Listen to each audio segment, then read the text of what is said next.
Boa noite a todos, a todas. Uma alegria estar aqui novamente com vocês. Um cumprimento especial a quem vai estar nos assistindo posteriormente pelas redes sociais do Jesus de Nazaré. Eu cumprimento a Shirley, a minha companheira de hoje. Eu queria aproveitar sempre e convidar todos para se inscreverem, principalmente no YouTube do Centro. Ele é um canal poderoso, onde tem muitas e muitas palestras e estudos. Hoje ele está com quase 70 mil seguidores. É uma ferramenta poderosa de divulgação da doutrina espírita. Então eu queria convidar vocês e vocês repassassem o convite a todos que puderem. Que a gente tenha uma noite abençoada. Eu vou começar novamente com uma pergunta sobre intolerância. Mas eu vou mudar um pouco o foco, pois eu já respondi essa pergunta várias vezes. Eu queria comentar sobre a situação que está hoje no país inteiro, de intolerância e de violência, a questão do cachorro, do orelha e do abacate. Eu estive lá, eu estava em São Paulo, eu participei da manifestação e eu sempre trago na minha cabeça o que a doutrina espírita me mostra. A doutrina espírita é o meu guia, ela é o meu GPS. Então, quando eu vejo as situações, e aí eu posso falar bem, porque eu vi e vivi aquela situação, né? A revolta de todos, com uma situação absurda. Lembrando, gente, que o Espiritismo é a doutrina do amor, da caridade, da fraternidade, da compreensão. É a favor da vida, sempre a vida. Então, nenhum tipo de ato de violência daquele jeito pode ser tolerado.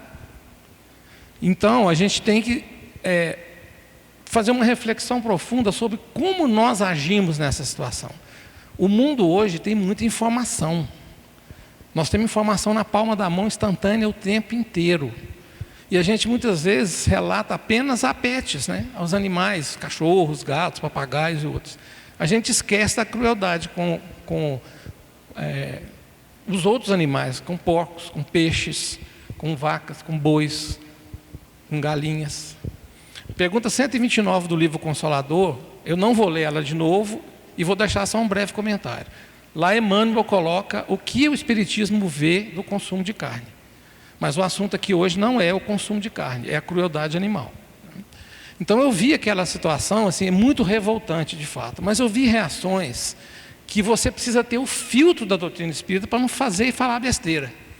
Porque eu acompanho uma casa, chama-se Casa do Consolador, lá em São Paulo, nós fomos lá por causa disso. É uma das maiores casas de caridade desse país. A Dani, que é a minha mulher, ela é voluntária à distância daquela casa, ela também é voluntária aqui. E a gente viu toda a revolta, que vocês imaginarem nessa manifestação. Mas para mim ficou uma lição, e eu falei lá na hora, porque eu tenho que ter princípio espírita, eu estou aqui falando para vocês o tempo todo. Nós não podemos combater violência com violência. O que eu vi foi assim, primeiro, exposição e julgamento sem prova. Ah, mas foi. Ah, mas é assim. Espera aí. A polícia está investigando? A justiça vai ser oficializada no tempo certo? Então nós não podemos fazer isso. E eu não estou aqui defendendo quem cometeu ato nenhum. Aqui a gente vê todo santo dia que eu sou responsável pelas minhas ações. Ponto.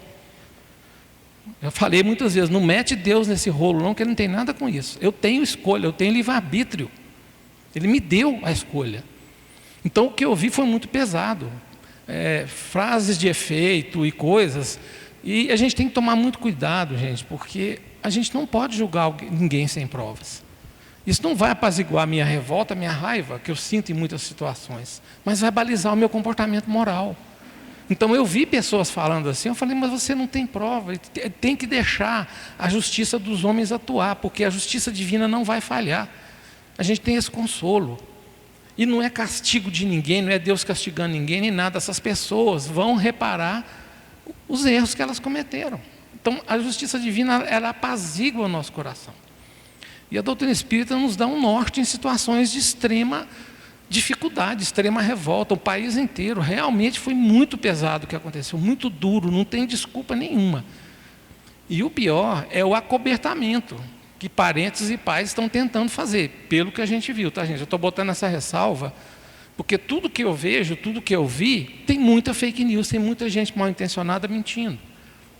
Mas, de qualquer forma, se falar em matar, se falar em torturar, se falar em expor imagem dessas pessoas, eu acho tudo errado. Eu acho que você tem que manifestar a sua indignação, a gente tem que exigir justiça, mas a nossa ética espírita, ela não pode ser afetada. Então a gente não tem que pedir para matar o outro porque o outro praticou um crime desses, um maltrato desse nível. Ele tem que ser punido pela lei dos homens na condição da lei. E na lei divina, porque vai acontecer a reparação. Então, eu gosto de... Eu fiz uma reflexão muito profunda lá na hora, eu vi muita coisa e vi isso, que a gente precisa ter a doutrina espírita como guia. A lei de Talião não existe mais, não tem nada de olho por olho, dente por dente. Você vai ganhar o quê fazendo com uma pessoa uma covardia que ela fez com o outro? E o dar é a outra face que Cristo nos ensinou aqui nessa casa. Então, a gente tem que pegar a nossa indignação para tentar mudar as leis, para melhorar as leis, para exigir das autoridades uma investigação séria, que não haja nenhum tipo de coação, nenhum tipo de utilização de qualquer recurso financeiro para abafar nada, porque isso também está gerando muita revolta. Só que também tem muita fake news, tem muita mentira. Então, o único recado que ficou para mim muito claro é que se a gente não tiver, de fato, o uso verdadeiro da doutrina espírita, do nosso coração, aquilo que está na nossa cabeça, dos estudos que a gente faz, descer para o nosso coração e balizar o nosso comportamento, nós estamos muito atrasados. Não é? Nós estamos muito atrasados. É isso. Boa noite, queridos. É uma alegria estar com vocês no dia de hoje, né? E aí, quem quiser participar, fazer perguntas, só levantar a mão. Os nossos companheiros que estão do lado, com papel e caneta, vão até vocês. Vocês podem escrever a pergunta, não precisa colocar o nome, viu? Vocês podem perguntar à vontade, que nós, na medida que nós tivermos condição, nós tentaremos esclarecer, e aquilo que nós não pudermos, nós vamos estudar um pouco mais para, numa nova oportunidade, trazer esclarecimentos. E chegou para a gente aqui perguntas novas, né? Que eu vou fazê-las e respondê-las gradualmente. Vou fazer duas e depois eu faço mais duas, tá? Primeira pergunta: pensamentos negativos atraem espíritos atrasados? A doutrina espírita nos fala, inclusive no Livro dos Espíritos, né, que nós sofremos uma influência muito grande do mundo espiritual. E segundo o Espírito da Verdade, lá em O Livro dos Espíritos, ele diz que muitas vezes não somos nós que decidimos, né? Tal a influência que nós sofremos do mundo espiritual, né? Então, de fato, nós sofremos a influência. Agora, essa influência, ela pode ser uma influência boa, que vai fazer com que a gente tome decisões adequadas e promova o equilíbrio e o progresso da alma, mas podem ser decisões inadequadas que promovam o desequilíbrio e o sofrimento. E essa influência, ela vai estar diretamente ligada à nossa capacidade de sintonia. Nós sabemos que no mundo espiritual tudo vibra na forma de energia. O espírito, ele não tem um corpo material como o nosso. Ele tem sim um corpo espiritual, que ele, diferentemente do nosso corpo, ele manifesta a consciência de forma generalizada, sem precisar de usar os canais neurosensoriais que habitualmente o nosso corpo físico tem, como a linguagem, né? A boca, o aparelho fonador, o ouvido, os olhos. Isso tudo é um sistema neurosensorial, né? Que vai permitir a interação da alma no mundo material. No mundo espiritual, eu diria que o espírito vê por todos os poros, ouve por todos os poros, sente por todos os poros. Então, o corpo do espírito, ele já não necessita dos canais neurosensoriais que o corpo físico necessita. E, portanto, a transmissão do pensamento e a ação do espírito se dá na forma de ação sobre energia, o uso da energia, né? Para que essa energia chegue até cada um de nós que somos encarnados, é preciso que haja sintonia. A sintonia que vai permitir que eu receba a impressão, a sugestão, o pensamento dos espíritos que habitualmente têm nos acompanhado.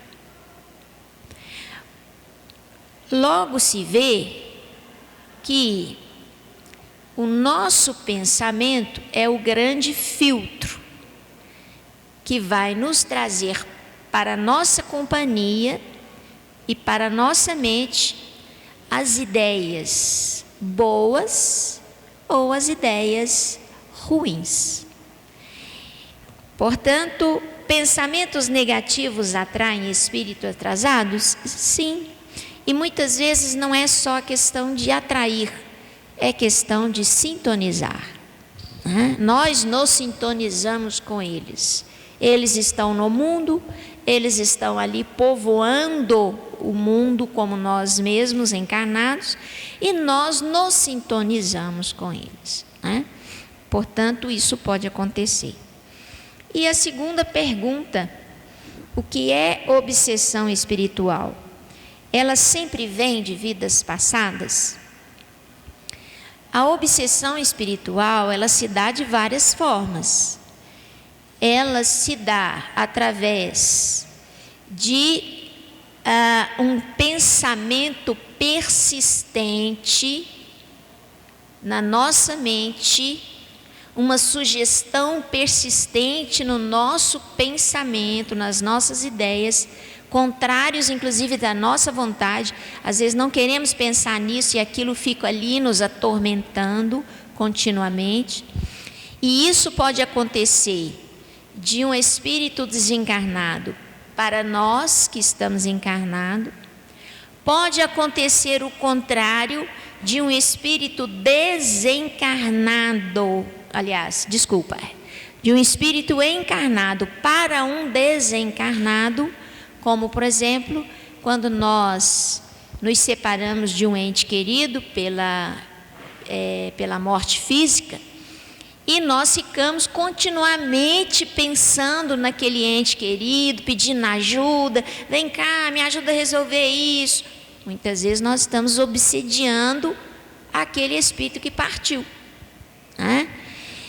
Existe a obsessão espiritual de encarnado para encarnado. A gente vê isso nas famílias, quando você às vezes atormenta a vida de um filho, ou um filho atormenta a vida de seus pais. Portanto, quando a gente fala obsessão, não significa apenas a ação de uma mente enfermiça do mundo espiritual para o mundo material.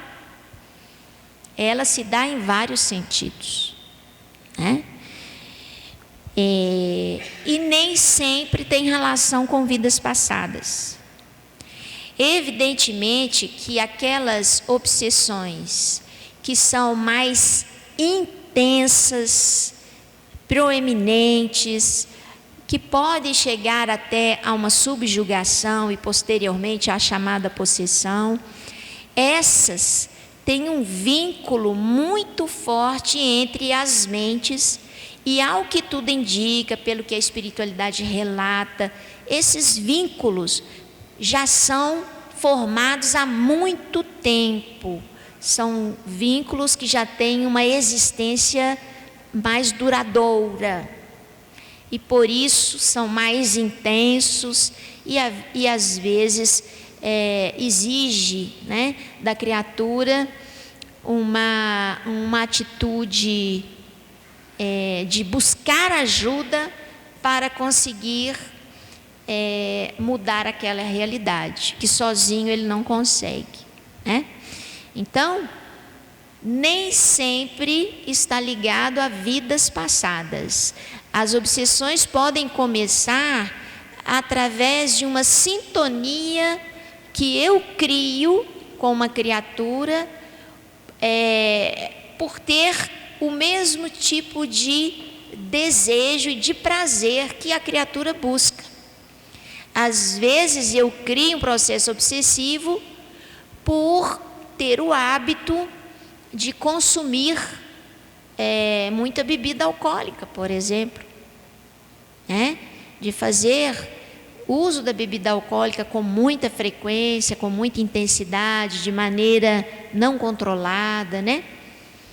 Então, só de eu ter esse hábito, eu posso me sintonizar com aquelas mentes enfermiças que também encontram prazer nesse tipo de comportamento e acham que ali, através da sintonia, elas vão conseguir vivenciar esse prazer junto com a criatura encarnada que cria esse hábito, né? Então, os vícios da matéria, dos prazeres materiais, podem abrir portas para as obsessões.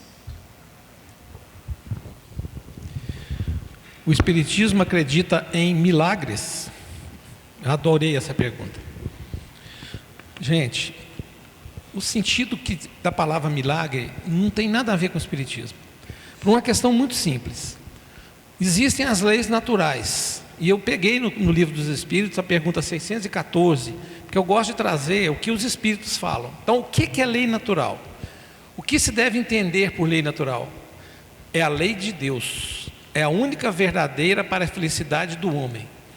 Ela lhe indica o que deve ou não fazer.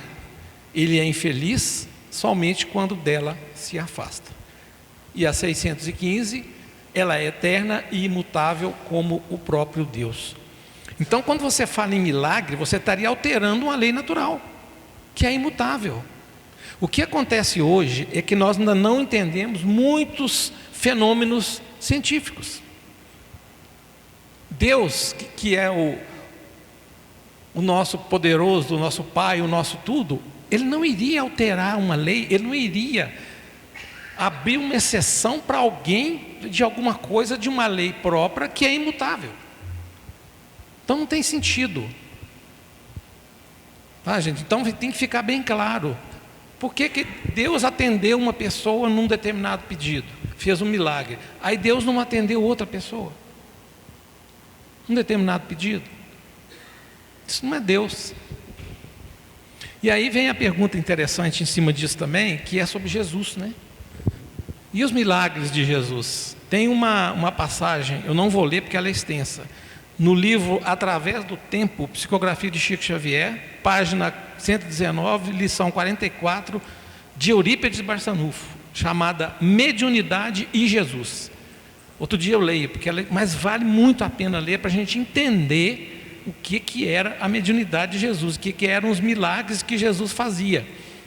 Então, tudo na doutrina espírita, como sempre, gente, tem explicação. Por exemplo, a aparição de Jesus após o terceiro dia. Materialização. É um fenômeno mediúnico. Jesus tinha domínio completo das leis naturais. Então Jesus, ele fazia o que ele fazia através do seu conhecimento mediúnico e do seu conhecimento das leis naturais. Então não existe milagre, existe merecimento. Então toda vez que se ouvir a partir de agora essa definição de milagre, como eu falei aqui anteriormente, vamos enfronhar no que a doutrina espírita nos fala, porque tem muito mais sentido. Quando se fala muito assim, para encerrar, para não me alongar, porque Deus me abençoou, eu ganhei dinheiro. Uai, então Ele abençoou você. Aí o jogador de futebol no campo vira e fala assim: se Deus quiser, nós vamos ganhar. E o outro time, não tem Deus não? Então milagre é a mesma coisa, gente. Não tem milagre das coisas, tem merecimento. E tem uma passagem muito interessante no livro Dias Gloriosos, de Joana de Anjos, na psicografia do Divaldo Franco, que fala de uma coisa que às vezes as pessoas acham que é milagre, que é a questão da doação de órgãos, da rejeição ou não do órgão. Ela tem uma frase muito simplesinha lá que me marcou bastante, falando o seguinte: quando o órgão não é rejeitado, é moratória daquele espírito na terra. Por que tem gente que usa o mesmo medicamento, tem a mesma compatibilidade científica, tem saúde até melhor e não tem, e a rejeição existe, e os outros não existem? Não é milagre. A espiritualidade provém tudo que é para o nosso bem. Então, gente, não existe milagre. Essa frase que a gente fala ela assim, de um sentido diferente, aqui na doutrina espírita ela é literal. Esse sentido de milagre que se dá aí no espiritismo não existe.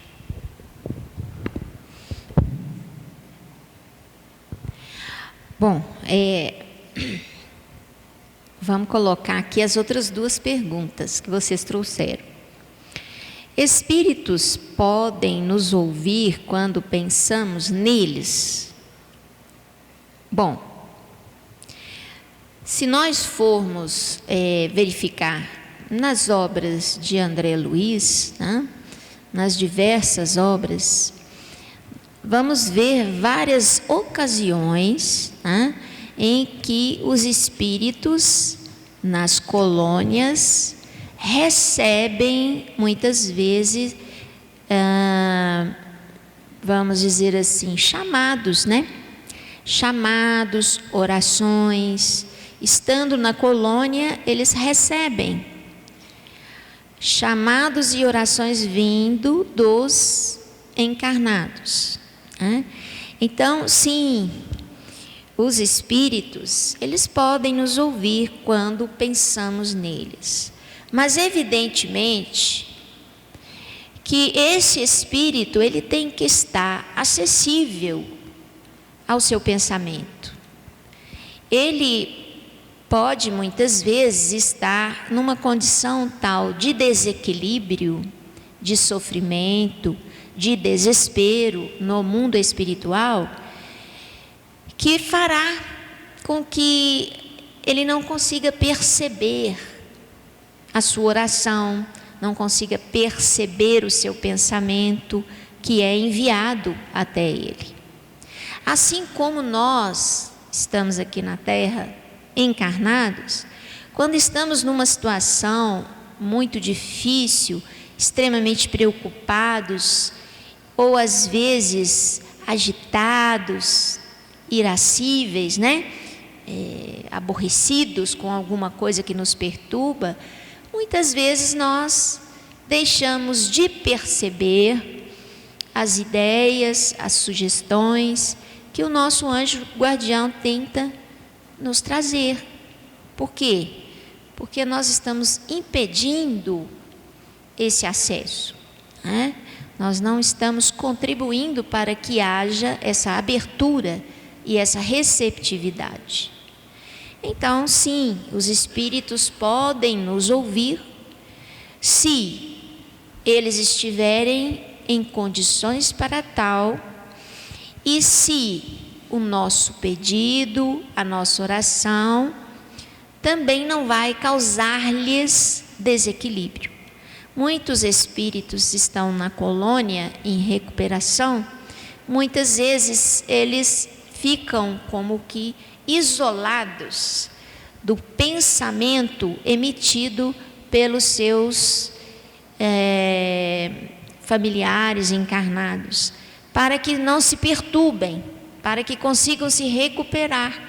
Então, depende da situação dele, de como ele está no mundo espiritual, para poder nos ouvir, né? Tudo que um espírito diz é verdade? Nossa, mas é de jeito nenhum. Se existe fake news aqui na Terra, que dirá no mundo espiritual? O que tem de fake news espiritual não está brincadeira.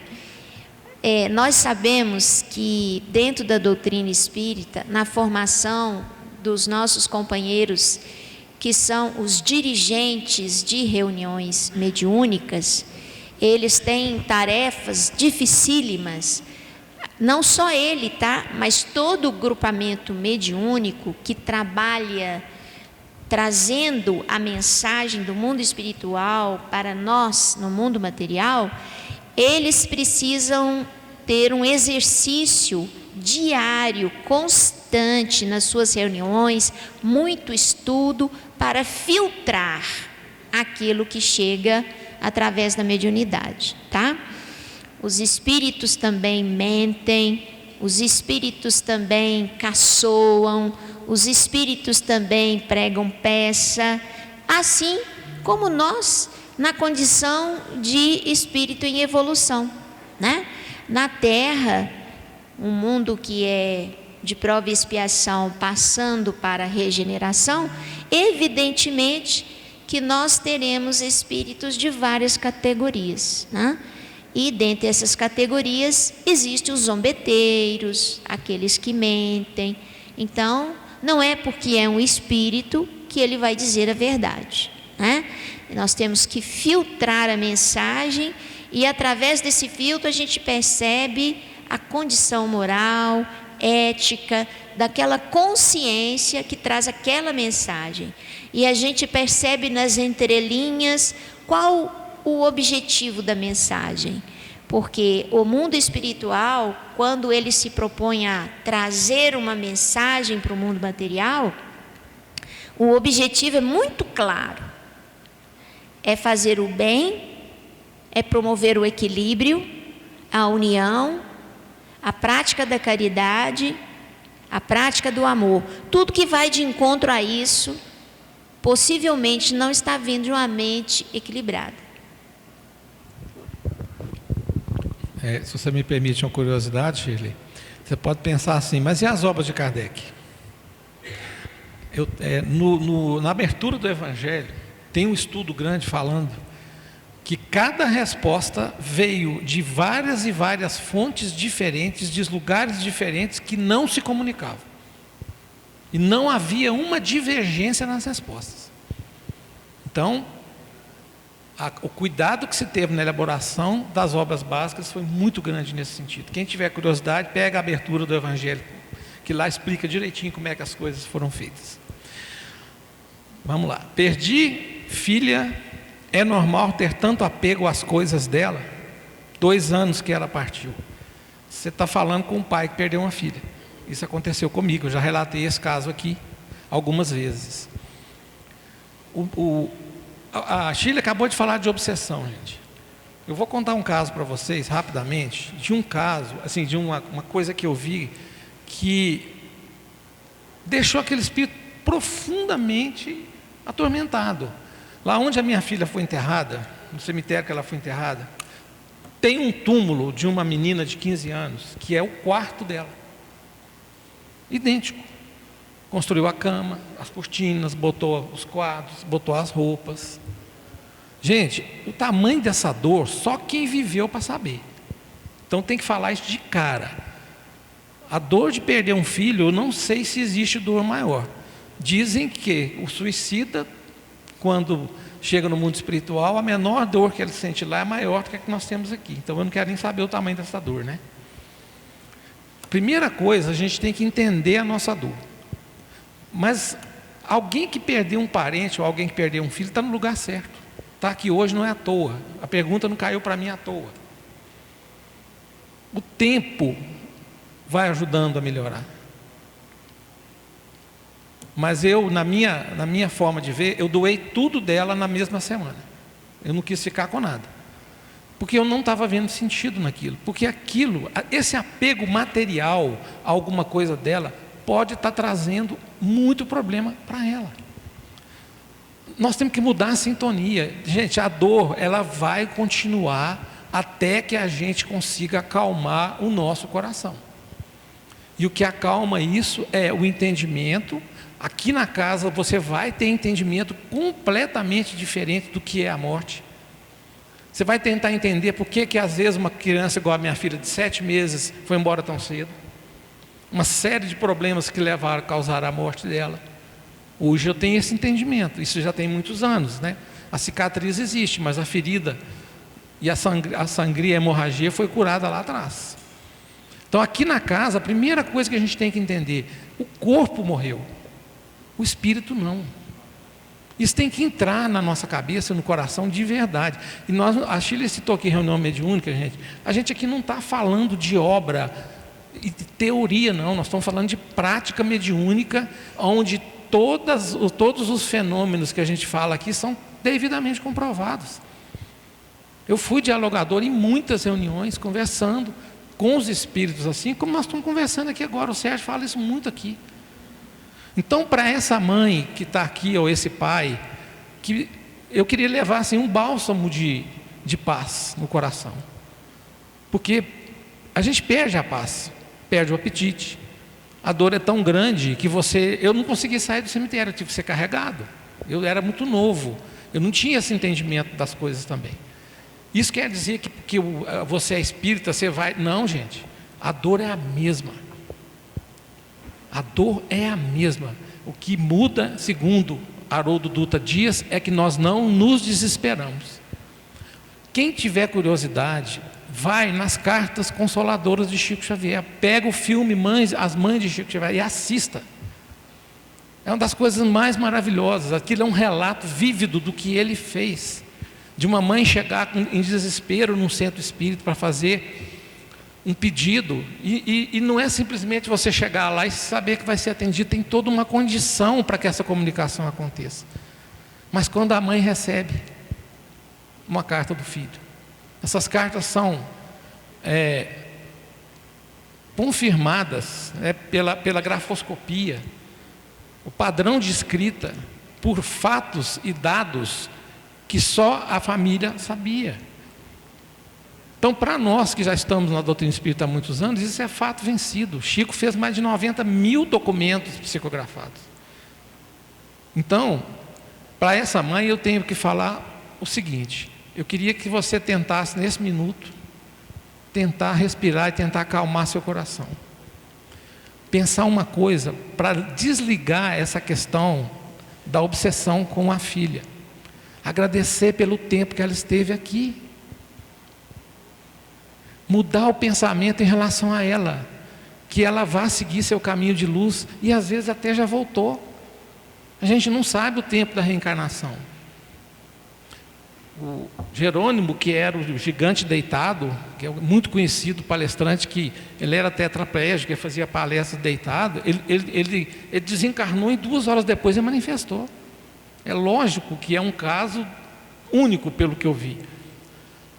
Mas eu fico pensando, será que a minha filha está aqui? Será que ela voltou? Gente, e aí você potencializa, o Zé Amaral fala uma coisa, a gente potencializa um sofrimento que muitas vezes ele está na nossa condição de evitar. Eu não cheguei no ponto de falar que o sofrimento é opcional, não cheguei ainda, não consegui ainda. Mas hoje eu entendo perfeitamente que você está vivendo uma grande dor e você vai acoplar naquela dor, raiva, mágoa, ódio, revolta. O que vai acontecer, gente? Vai piorar mais ainda. Então emana para ela um pensamento bom. Converse com ela nos seus pensamentos, nas suas preces, pedindo para que ela siga seu caminho de luz. Toda vez que eu vejo uma situação onde alguém esteja com alguma dificuldade, com risco de vida, eu paro e levo meu pensamento na hora para aquela pessoa e peço a espiritualidade para fazer o que é melhor por ela. Eu estou caminhando, caminho todo dia. Aí passa uma ambulância com um sinal. Eu dou uma paradinha, elevo o pensamento e peço. Peça a ela para que siga o seu caminho. Busque aqui na casa o sentido para que a dor vá diminuindo e vá haver entendimento. Então, quanto mais a gente estiver apegado em coisa material, quanto mais a gente estiver agarrado nas coisas, pior vai ser para ela. Isso não diminui o amor de ninguém, não, gente. Isso não traz o pensamento de que eu vou esquecer. Gente, não, isso não é assim. E eu falo para vocês, sabe, vir para essa casa e estudar desencarnação, reencarnação, essas coisas todas, traz um grande alívio na nossa vida. E vocês vão saber, no futuro, às vezes, conversar com alguém que está vivendo essa situação. Porque a lição maior que ficou para mim hoje, sem querer me alongar muito, é que eu posso ajudar pessoas nessa situação. E já fiz isso muitas vezes, com a maior humildade, maior tranquilidade, levando o que eu vivi e sem nenhum tipo de julgamento. E principalmente, sem julgar a dor daquela pessoa, sem menosprezar a dor daquela pessoa. É isso.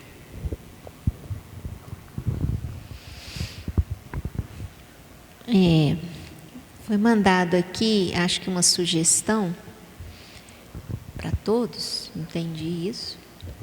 Eu acho que Mayra Rocha, né? Eu não conheço, mas com certeza tem muita coisa no YouTube. Aí, ela falou, foi exatamente isso. Veja Cartas Consoladoras no YouTube. Eu não conheço, Mayra tá, Rocha. gente? Eu não conheço Chico, também. a gente sabe, né? Não conheço, mas está aqui uma sugestão para ver essa parte de entes queridos que já partiram. Aí vem uma pergunta aqui, que está muito dentro desse contexto da pergunta anterior. Nós planejamos nossa vida, escolhemos nossa família, escolhemos os fardos antes de reencarnar?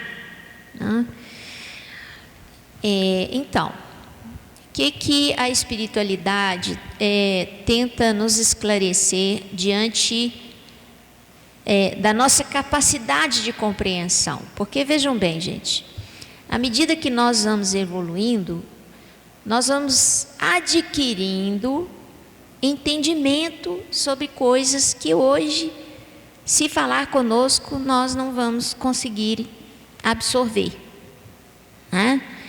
Então, muitas vezes é necessário que nós façamos um certo progresso no nosso conhecimento, no nosso entendimento, para que então a gente consiga absorver conhecimentos novos. A reencarnação, ela é uma bênção, né? Nós sabemos que é um grande presente que Deus nos dá, a fim de que nós possamos fazer o nosso progresso. Por quê? Eu já disse aqui algumas vezes, no mundo espiritual, enquanto nós lá estamos, nós estamos estratificados pela nossa condição mental, a energia que circula na nossa consciência. Nós nos colocamos em determinado mundo de acordo com aquilo que nós pensamos e sentimos. Aqui na Terra é a sagrada oportunidade do encontro das almas que vivem em mundos diferentes na espiritualidade. É aqui na matéria que nós mergulhamos numa roupagem, num corpo físico que vai servir tanto à consciência que já adquiriu a sua condição superior, como a consciência que está no estado primitivo e as várias consciências que estão nos estágios intermediários de seu progresso. Então, o corpo físico permite que um espírito ainda muito rudimentar encontre com o ser angélico e conviva com ele e consiga aprender várias coisas nessa convivência, nessa experiência. E é em função disso que os seres em condição intermediária sofrem os seus desafios, sofrem as suas provas, porque os espíritos que são relutantes, que não querem o progresso de si mesmo, que insistem em se estacionar, e aqueles que ainda estão na condição primitiva, vão oferecer os desafios e as provas para que os espíritos em estágio intermediário avaliem e reavaliem a sua condição moral, cultural, intelectual, espiritual. Então, essas experiências com almas em condições tão diversas é que permite o progresso de cada um. E isso é feito no mundo material. Então, a reencarnação é uma bênção, né? E ela é uma bênção, e por ser bênção e ser tão valiosa, ela precisa ser programada sim. E a grande maioria o é. Você programa sim, onde vai nascer, o estilo de vida, né? Nível social, vamos dizer assim, que você vai ter, as oportunidades de trabalho, de educação que você vai ter, que vão ser oferecidas. Então, existe sim um alinhamento, uma espinha dorsal, um projeto reencarnatório, mas que pode sofrer inúmeras mudanças em função do nosso livre-arbítrio. Porque o fato de você ter programado constituir uma família e receber espíritos com quem você tem alguma dívida, né, a ser resgatada, a necessidade de reparar o mal. Ora, se você, pelo seu livre-arbítrio, fazer uma opção diversa daquela que é esperada, é o seu livre-arbítrio. Você pode fugir do planejado? Pode, e isso tem consequências. Não é? Isso geralmente tem as suas consequências. Então, a reencarnação, em linhas gerais, ela é planejada, sim. Se não é planejada com o nosso concurso, com a nossa participação no planejamento, ela é planejada por aqueles que são responsáveis pelo nosso progresso, pela nossa evolução espiritual. Eles são os nossos tutores, até que a gente consiga caminhar sozinhos nesse planejamento, né? Digamos, fazer as escolhas, né? Então, existe sempre criaturas fazendo uma tutela dessas diversas reencarnações, que podem ter ou não a nossa participação direta nesse planejamento. Eu vou encerrar por aqui agradecendo a vocês o carinho, a atenção e o acolhimento de cada um e pedindo a Jesus que nos abençoe no dia de hoje. Nós estamos com o tempo acabando, mas tem uma pergunta aqui que eu vou ter que responder. Tenho muita dificuldade de relacionamento com o meu filho. Hoje caiu os filhos aqui para mim, né? Como agir? Gente, eu estou vivendo isso de novo. É muito interessante pelo seguinte, o que eu vou contar para vocês aqui não é normal. Em uma reunião mediúnica, eu tive a bênção de perguntar para um espírito de luz o que eu ia fazer, porque eu já tinha feito de tudo. Ele virou para mim e falou assim: dá o tempo dele. Uma frasinha mais simplesinha, né? 10 anos que eu dei tempo para ele já, e as coisas caminharam, mas muita coisa aconteceu nesse meio tempo. Primeira coisa, eu queria que ele fosse lá no início o que eu era, o que eu tinha sido. Ele não é. Ele veio, eu entendi que meu filho veio para mim como missão, porque ele é o avesso do contrário do que eu sou. Eu sou uma pessoa da ciência, eu sou uma pessoa da parte prática da vida. Meu filho é músico, ele fez tarô, como é que é mais que ele faz? Toca violão, ele é um músico fantástico. Não tem nada a ver comigo. Com o tempo, eu fui entendendo quem ele era, e fui entendendo quem eu era. A primeira coisa que eu fiz é deixar de pôr expectativa nele. Eu tinha que deixar ele ser quem ele é.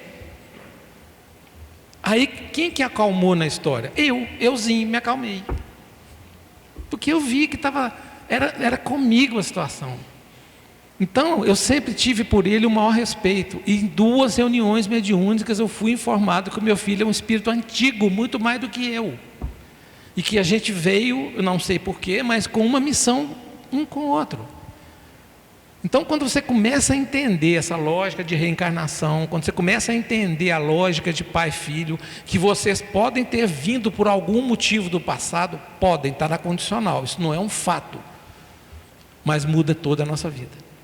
Aí a gente vai acalmando, e o tempo que vai acontecendo as coisas passa a não ser o nosso tempo. O nosso orgulho não manda mais naquela relação, você não quer mandar mais em ninguém.